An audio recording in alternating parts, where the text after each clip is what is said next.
Welcome back everyone, my name is Eltimar and we are going to be continuing our Let's Play of Shadowrun Hong Kong. Where we left off last time, we had arrived at the train station. Our teammates went on ahead to form Sapheoi, a makeshift boat city latched on to the Kai Tak riverfront like a parasite. Behind you, a massive snarl of dark and derelict high-rises dominates the horizon, the walled city.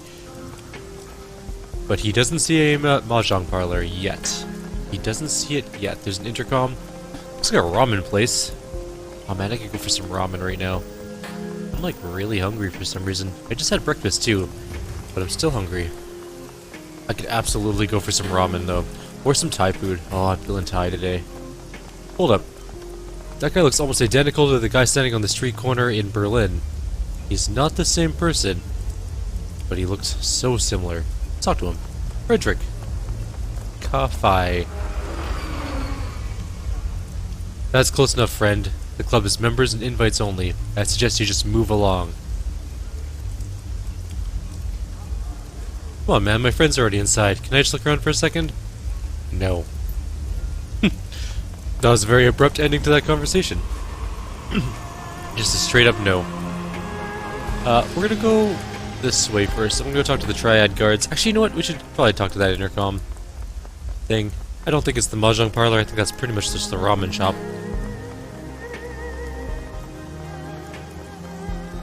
A massive steel door is set into a bunker-like concrete wall. There is no sign or identification of what this place is. The battered intercom is encased in a cage of welded steel and armored glass. Grainy letters are barely readable on the screen. Chrome Alley, medical services and mechanical repair. Chrome is protected by deadly weapons and infectious diseases. Buzzer? There's a crackle of static and then a brisk voice answers, "What do you want?" The voice's Cantonese is precise, but the accent sounds American. Is this a medical clinic? No, it's a chicken factory. What do you want? I need a cyber doc. Yeah, that's me, but listen, guy, I don't know you. I don't like people I don't know. Who sent you? I'm friends with Isabel and Galbart? Yeah, those two dragged some real prizes out of the river. You get Nightjar to vouch for you, and I'll consider giving you the time of day. Got it? You don't keep up with current events, do you? Nightjar's dead. There's a long silence on the intercom. Crying shame if that's true, and I saw that one coming. So you just washed up with Isabel and Galbart, huh? You know what that tells me? You're here to today, and you'll be gone to tomorrow. I'll keep my distance. I'm doing a... Forget it, I'm going. I don't want to lie yet. Lying can go well, but I feel like if we lie before even meeting kindly, we could get in some serious trouble, and I don't want that to happen. The thug looks at you dead-faced. Despite his street clothes, he wears a high-tech earpiece. The entrance to the walled city is closed to foreigners. Well, okay then. Thank you for that little brief introduction to the political landscape. Outsiders not welcome. Got it. Let's inspect this boat. The insulation on these heavy wires is cracked. They buzz and crackle occasionally as stray drips from the awning strike them. That's safe. They need an electrician around here. That's a smuggler. I wonder if he has food. Just off the docks you spot a sea-worn man with a smile that's almost too wide for his head. His teeth shine white against the thick black bush of his beard. His clothes are a myriad of colors, patterns, and fabrics. A smattering of cultures draped across his body. If there's anything he's clearly advertising, it's the extent of his travels. You see something you like? His voice is coarse, like steel wool on your eardrums. Come and get it, because now's your last chance. Everything's on sale. You won't find prices like these anywhere else, my friend. What do you got? He has guns. He has a Ruger 100S, a sniper rifle. Kinda want one, but do we have any money? We have a little bit of money. He also has some programs and medkits. But, I mean, a sniper rifle might be nice to have later on. We'll see. We don't need it just yet. That's literally all of our money, so I think we'll hold off on that one. Kinda want to go this way and see what's... There's a bolt hole in the boat. What does it do? The original name has been sloppily painted over with black paint. Newer but somewhat weathered characters have been painted in brush strokes and read bolt hole. Bolt hole. There we go. Not boat hole, but bolt hole.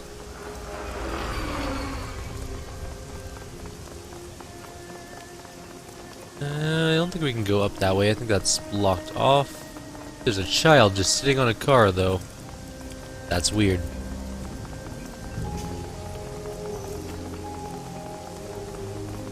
Alright, what if we head down this way? Doesn't seem like people are super unfriendly here. There's a smuggler willing to sell us some stuff. I mean, the bouncer wasn't super keen on letting us into his club, but... I'm guessing the Mahjong place is like near the end, or we're actually closing in on the end, and I don't know where it is. Oh, there it is. I found it. Never mind. I lied. I see it. But before we go in, what's down here? Nothing. There's nothing down there. Alright, let's Mahjong up. I love Mahjong. Fun game. Not great at it though, so I couldn't play with like actual people who know how to play, because they would just get annoyed at me for taking my sweet time. The Swift Wind's Mahjong Parlor, filled with the stink of cigarette smoke, the incessant click-clack of Mahjong tiles, and the grim faces of hardened gamblers. So in here we have some people. Come in, we have a lot to talk about. Hello. Kindly Chang. I'm gonna save in case we end up dying in here. You can feel every eye in the room as you cross the Mahjong Parlor to the middle-aged woman sitting patiently at its end. The click-clack of ivory-colored tiles stops. Hands stray beneath tables, into jacket pockets, behind backs. Lots of guns. The woman has the face of a prison guard and the demeanor of an inmate. Her salt and pepper hair is pulled into an iron-hard bun, but beneath it 2 shiny black eyes offer nothing. Buttons sewn on a doll. A nearly empty bottle of something foul rests on her Mahjong table, nestled between a pair of dirty shot glasses. Tiny puddles of brown linger at their bottoms. Galbart and Isabel stand on the other side of the table, heads lowered, their shoulders slumped, hands clasped. They risk a frightened glance at you as you approach. Finally, Cheng's voice is nasal and rusty mean. My little pair of fuck-ups here told me all about what happened on the docks. She dips a pinky into the shot glass and brings it to her mouth, removes it with a sharp smack. How 2 of my best runners had their heads put out. How you need protection, and how you need to get your identities wiped before you get your heads put out too. Potentially leading the heat to my front door, placing me and everyone in my employ in danger. She fingers the rim of the glass. So wise. So very, very wise. The young shaman's eyes never leaves the floor. We're sorry, Auntie, we thought. Her black eyes flash. You mustn't speak until you're spoken to, Galbart dear. The smile turns mean, and since you are one short hair away from being dumped in the river chained to Isabel's corpse, I suggest you let your new friends here do the talking for a while. Does that make sense to you, dear? Her treacle voice is back, sweet, nasal, and grinding. Dark circles ring Galbart's armpits. Yes, Auntie.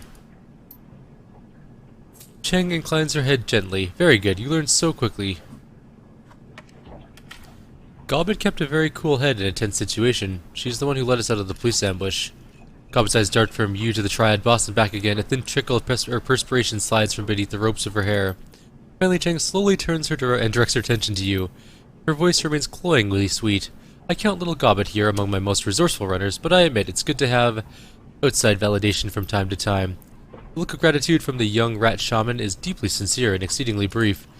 Kindly's chin lowers and her nostrils flare. And now that you've shared that valuable little tidbit, perhaps you'd be so kind as to keep your fucking mouth shut until you're spoken to. Her voice sweetens again. Can you do that for me? I nod yes. She smiles with her mouth. Her eyes remain cold. I do appreciate it, dear. I like her so far. She's interesting. She pours another drink. Her cheeks are rosy, already flushed. Now, my darlings, I understand from little rat shit here that you come from Seattle to meet with my client, Mr. Black. Wu's jaw tightens at the word client. But before you could find him, the HKPF started splattering gray matter everywhere, and everything turned to shit. And now you need your sins burned so you can disappear before you end up dead too, is that right? Yes, ma'am. Very good. Why don't we start with you telling me who you are? You can call me Eltimar. Oh, you've already chosen a street name. How prescient of you. Cheng looks at you approvingly. Eltimar, it's a good name. Has real character. Thank you. A little outside validation's great from time to time. She flutters her eyelashes at you. Now what's your real name? I mean, do you want me to erase your identities? Don't you? I'll need to know who you are first. Eltimar, I guess you call me as a street samurai? She rests her head on her chin. Ah, yes, you're from Seattle. Street samurai isn't something we say here in Hong Kong. We prefer a street soldier. And how did you become a street soldier, Eltimar? Let's just say I'm self-taught and leave it at that. Wu lets out a grunt. Better leave it at that. Kindly Cheng whips her head towards Wu, a nasty retort already on her lips, but then she stops, sticks out her lower lip as she sizes him up. She turns to her lieutenant standing behind her, nodding her approval. Looks like the gun show's in town. What's your name, gun show? Wu's focus remains straight ahead. Duncan Wu, I'm a cop. Lone Star. I hear there were some fresh corpses found on the docks tonight. Smugglers, I believe. Didn't sound like the Hong Kong police when I heard about it. You're doing Duncan Wu? Wu's eyes remain fixed on a spot on the wall behind her. He smolders.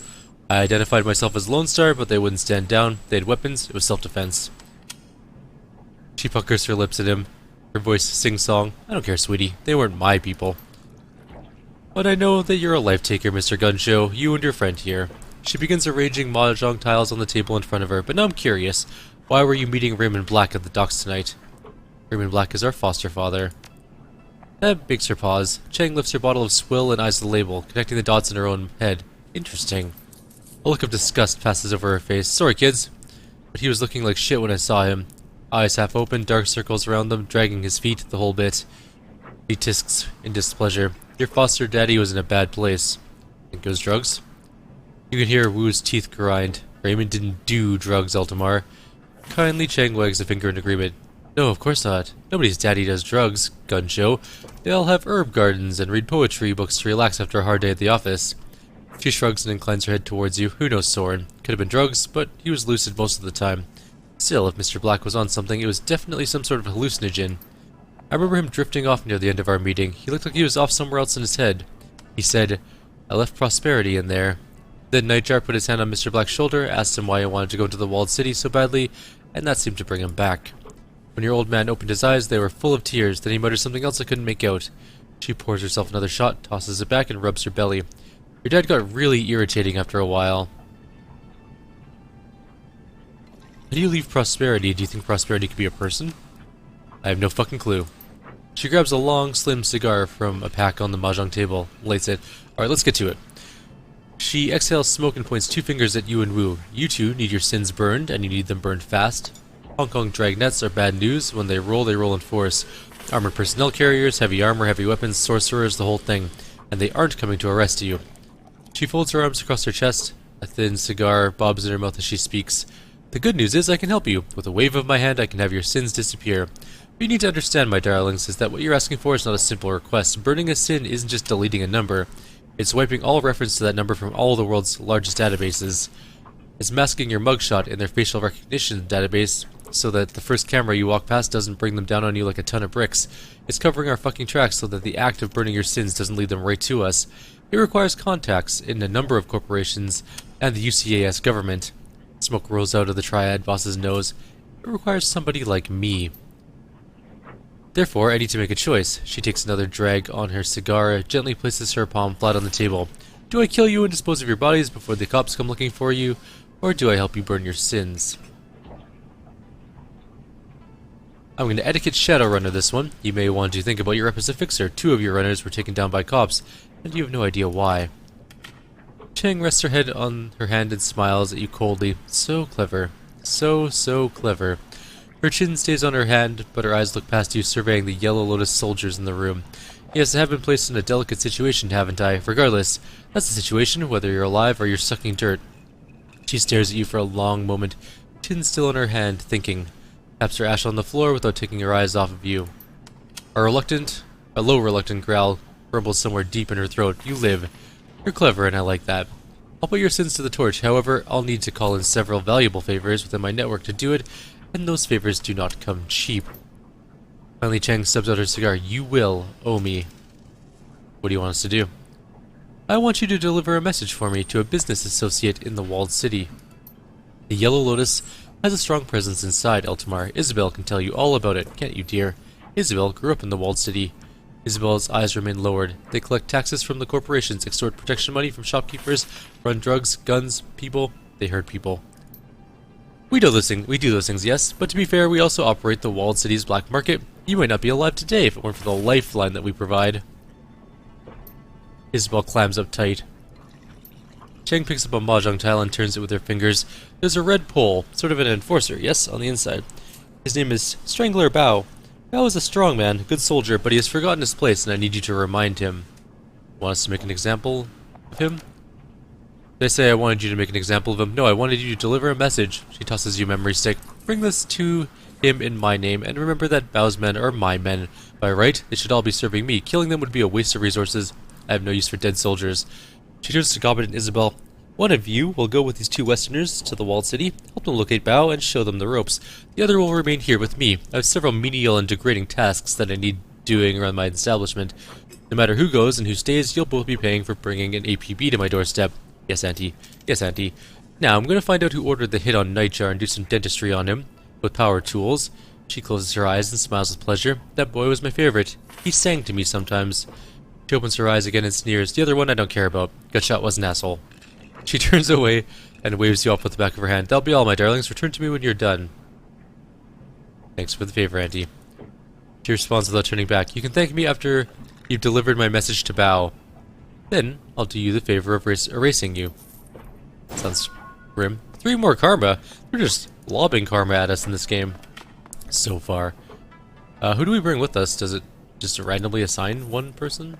I guess it doesn't really matter. So the smuggler's still there. We didn't make any extra money, which is a little unfortunate. And we are at 16 minutes, so we're going to call it here. In the next video, we'll head into the walled city. I should see if I can spend some of that karma. Well, we only have 3, right? So 3 karma is not enough to buy anything we want. We can actually just take a look at what we want to get from this screen without going into the I guess we could get cyberware affinity, couldn't we? But no, we'll wait. We're going to max out our ranged attack stuff first, and then maybe some more charisma stuff. And then body, probably. This is where we're going to go with these things, these 3. I do want to get some cyberware, though. What are the cyberware abilities? Really quickly before we end the video. Can't do that from that menu, unfortunately. So, the monofilament whip is a cyber weapon, so you need cyberware to use it.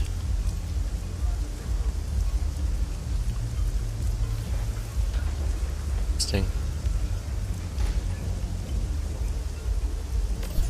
We're gonna look into cyberware. I'm not entirely sure we're gonna go cyberware, but we'll figure that out. For now, though, I'll leave you guys here. Like always, if you have any suggestions or comments, please leave them below. Otherwise, I'll see you all next time.